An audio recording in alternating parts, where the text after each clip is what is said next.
असल में clean down इस जगह के ऊपर था, यहाँ से लेके इस जगह के ऊपर ऊपर क्लीन जो है डाउन था। तो मतलब क्लीन अप यहाँ से हम देख सकते हैं, वो अलग बात है जब हम उसके हिसाब से फिर रेंज देखते हैं। लेकिन वो रेंज की बात यहाँ पर नहीं हो रही, यहाँ पर एक अलग सीन है। यहाँ पर बात यह है कि इस जगह पे यहाँ पर हमने जो ये रेजिस्टेंट वगैरह ड्रा किए थे, ये रेजिस्टेंट ड्रा किया था, ये रेजिस्टेंट ड्रा किया था और ये लास्ट रेजिस्टेंट लाइन ड्रा किया था। तो हम ये सोच रहे थे कि अगर इस रेजिस्टेंट लाइन को बिल्कुल रिस्पेक्ट ना दे, इसको भी नहीं दिया, इसको भी नहीं दिया, और मार्केट एक ही रो पे एक ही मोमेंटम के साथ ऊपर चला जाता है, तो फिर मार्केट रफली ऐसा करता है। रफली एक भी बेरिश कैंडल दे M30 या M15 के अकॉर्डिंग, हालांकि H1 H4 डेली का जो चार्ट था, डेली बहुत बड़ा चार्ट है। मैंने ये एनालिसिस ऐसे तुक्का नहीं था कि तुक्का मैंने लगाया था, यही एनालिसिस पे मेरा जो है मैंने बहुत ज़्यादा ट्रेडिंग की है इसी चार्ट में। लेकिन ज़्यादातर नहीं बनता तो ज़्यादातर एक्सप्लेन भी नहीं करता, ज़्यादातर मार्केट में जो है मिलता भी नहीं। ये तो आप लोगों की वो है कि मार्केट में वही हुआ था, इसीलिए भी एक्सप्लेन कर रहा हूँ कि हालांकि ये एक डिफिकल्ट चीज़ है, एक्सप्लेन करने में भी मुश्किल है और आप लोगों को समझने भी मुश्किल आएगा। लेकिन बहरहाल जाने दे, मार्केट डायरेक्ट गया। डायरेक्ट जाने के बाद मैंने क्या किया, मैंने एक स्पेसिफिक लेवल निकाला था, वो लेवल इस जगह से निकाला था। यहाँ पर लास्ट क्लीन अप इस जगह से हुआ था, तो इसी वजह से मैंने यहाँ से निकाला कि भाई ये 1900 है या 1800 है, 2000 है, 3000 है, जो भी लेवल है, अगर इसी लेवल के ऊपर, अब ये मैंने सिर्फ लेवल निकाला है, फ़र्ज़ कर ले मैंने उस 1900 लेवल निकाला है। अब ये 1900 लेवल के बाद अगर मार्केट ये लेवल 1900 का है, ठीक हो गया, ये लेवल 1900 का है, अगर मार्केट इससे ऊपर चला जाए, अगेन चला जाए, अगेन चला जाए, तो कोई बात नहीं। मैंने क्या कहा था, मैंने साथ में ये भी कहा था कि एक बेरिश कैंडल होना चाहिए।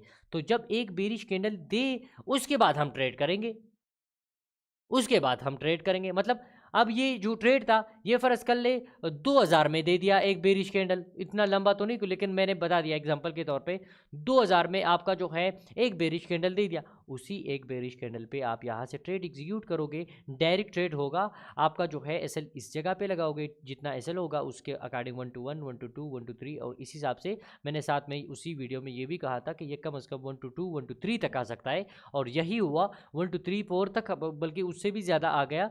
लेकिन इसीलिए आ गया क्योंकि वो मेरी मुताबिक डायरेक्ट गया था। जब डायरेक्ट मार्केट चला जाता है तो वो रिएक्शन मार्केट करता है, लेकिन जब डायरेक्ट नहीं चला जाता, रेंज करके चला जाता है, तो वो थोड़ा सा जो है अच्छी रिएक्शन नहीं करता। अच्छा, तो अब इसको डिलीट मारते हैं, लाइव चार्ट में जाते हैं, और लाइव चार्ट में ये रिफ्रेश करके गोल्ड का यही एनालिसिस मैंने किया था। ये कैसे मैंने निकाला था, पहले तो इसको समझ लेते हैं। पहले मैं इसको भी थोड़ा सा, यहाँ पर आप इस साइड पे हो जा मेरे भाई, और आप यहाँ पर ख़त्म हो जा, और आप यहाँ पर हो जा।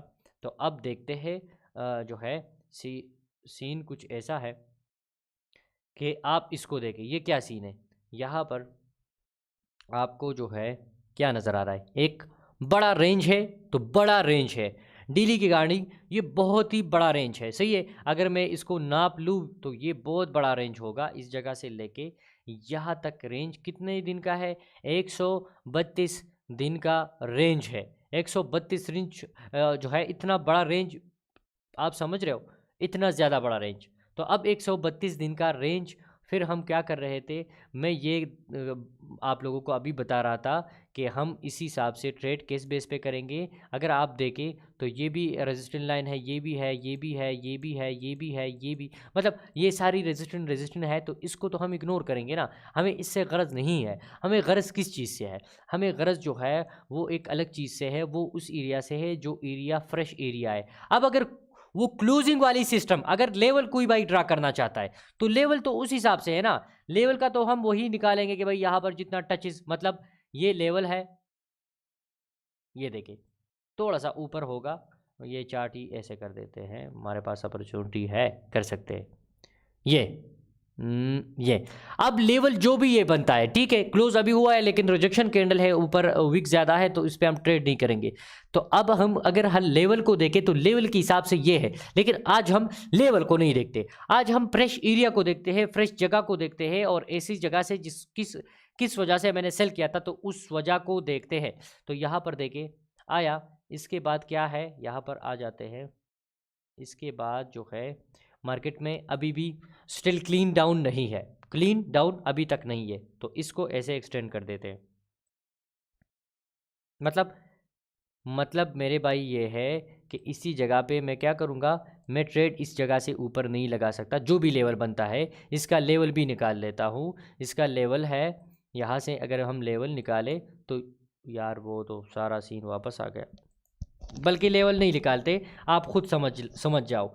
इस जगह के भी ऊपर, यहाँ पर अगेन इस जगह पे भी, यहाँ आप देखिए यहाँ पर भी विक है, इससे ऊपर भी विक है, मतलब ये लेवल नहीं है। लेवल अगर हम ड्रा करेंगे तो लेवल वो एरिया होगा जो बिल्कुल क्लीन डाउन होगा। तो क्लीन डाउन आप इस जगह से लेके यहाँ तक है। तो अब मैंने यहाँ पर ना, मैंने इसी जगह के ऊपर ये लेवल ड्रा किया था, ये जो विक है ना, इस विक के ऊपर ही लेवल ड्रा किया था। तो अब इसको थोड़ा सा जूम करके मैं आप लोगों को दिखाता हूँ कि सीन कुछ ऐसा है। यहाँ पर देखे, यार इसको डिलीट, ये डिलीट किया, अब ये जूम किया, जूम के बाद लेवल ये ऐसे निकाला, लेवल को देके अब यहाँ पर मैं इस जगह पे गया, इस जगह से लेवल तो ये है, लेवल के हिसाब से तो ये है। अगर हम इसको लेवल मानते हैं तो ये लेवल नहीं है। ये लेवल क्यों नहीं है, इसकी वजह क्या है, क्योंकि फ्रेश लेवल यहाँ इसके बाद असल जो चीज़ है, असल चीज़ इसके बाद है। यहाँ पर जो है मार्केट में मोमेंटम किस एरिया में सबसे ज़्यादा था, तो सबसे ज़्यादा मोमेंटम इसके बाद था। ये देख रहे हो, ये देखे, ये पॉइंट नोट कर ले। तो ये मैंने एक पॉइंट निकाला है। अब ये जो पॉइंट है इसकी मैं वो निकालता हूँ कि इसकी प्राइस क्या था, इसका जो लेवल क्या था। तो वो लेवल में आपको खुद यहाँ पर नज़र आ जाएगा। मैं इसको डिलीट मारता हूँ, यहाँ पर इसको रिफ़्रेश मारता हूँ और इसी जगह पे जूम कर देता हूँ। और यहाँ पर जो विक है, इस विक पे एक जो है सपोर्ट लाइन लगा देता हूँ, रेजिस्टेंस लाइन लगा देता हूँ, इस विक पे लगा देता हूँ। तो क्या एरिया दे रहा है, ये वो एरिया दे रहा है जो मैंने एक्सप्लेन किया था, जो मैंने बताया था। ये देखें, ये दे रहा है तकरीबन 1993 लेवल दे रहा है, लेकिन मैंने 1993 नहीं बताया था, मैंने 1994 बताया था। 1994 मैंने क्यों बताया था, क्योंकि ये तो लास्ट वो एरिया है जिस एरिया से मार्केट को क्या है, मार्केट में जो आपका जो रेंज वगैरह सारी चीज़ें ये ख़त्म इसी जगह के बाद हुआ था। असल में मार्केट जब इस जगह पे ऐसे सेल आ रहा था, सेल आने के बाद यहाँ पे फिर मार्केट जो है एक इस जगह से लेके यहाँ तक 132 दिन मार्केट एक जगह पे ऊपर नीचे। एक तो फ्रेश एरिया ये थी और दूसरा फ्रेश एरिया ये थी, नीचे था। अब इसके अंदर ये फ्रेश एरिया नहीं थी। अगर हम देखें ना तो इसके अंदर जो है, या इसके अंदर जो है 132 दिन मार्केट में क्या था, मार्केट में ऊपर नीचे गोल्ड का, ये कभी कोई बता रहा है सेल जाएगा, कभी कोई बता रहा है बाय जाएगा, कोई बता रहा है सेल। तो कोई सीन नहीं था, कोई यहाँ पर किसी का भी प्रेडिक्शन इतना कामयाब नहीं हुआ। लेकिन यहाँ पर असल में मोमेंटम इस जगह के बाद आया था। यहाँ पर सेल मोमेंटम स्टार्ट ही इस एरिया से हुआ था। तो ये एक पॉइंट है कि सेल मोमेंटम इस एरिया से स्टार्ट हो गया था।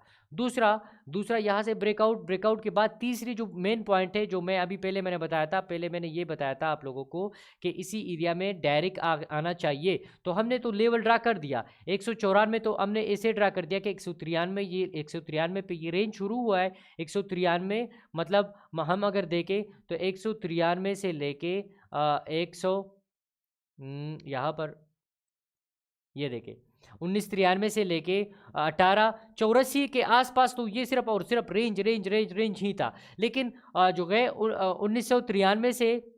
1993 से मार्केट जो है ऊपर आपका फ्रेश एरिया था, तो इसीलिए मैंने 94 समझा। अब ये 94 से थोड़ा सा, मतलब ये 1994 से थोड़ा सा मार्केट ऊपर चला गया और उस एरिया के बाद आ गया सेल। देखे, उस एरिया के बाद इस जगह से सेल आ गया आपका जो है। अगर मैं बता दूं तो 1996 लेवल से सेल आ गया। अब देखते हैं अब इसमें क्या सीन क्या था। सीन ये था कि इसी जगह पे सब लोग जो लोग रेजिस्टेंस पे सेल करते हैं ना, वो लोग क्या सोचते हैं, उन लोगों का सोच क्या है। मेरा भी सोच पहले ये था कि मैं अगर इस एरिया से सेल करूँगा तो मार्केट सेल आ सकता है, मैं अगर इससे नहीं आया तो इससे मैं सेल कर लूँगा, इससे सेल आएगा। मैं अगर इससे भी सेल नहीं आया तो लास्ट वीक यहाँ पर ये है, ये इससे सेल आएगा। लेकिन मार्केट हमेशा आप लोगों के मुताबिक नहीं चलता। मार्केट उसी जगह तक चला जाता है जिस जगह पे लोगों का जो है माइंड सेट ही नहीं है। तो लोगों का माइंड सेट इसी जगह पे था ही नहीं, क्योंकि यहाँ पर तो ना कोई रेजिस्टेंस है, ना कोई सपोर्ट है, ना कोई सप्लाई डिमांड है, ना कोई जोन है, ना मैंने कोई जोन देखा था, कोई भी सीन नहीं देखा था। यहाँ पर सिर्फ और सिर्फ ऐसी एरिया थी जिस एरिया से मोमेंटम इसमें दाखिल हुआ था। फिर उसके बाद जो है रेंज आया था, रेंज आने के बाद मार्केट अभी वापस उसी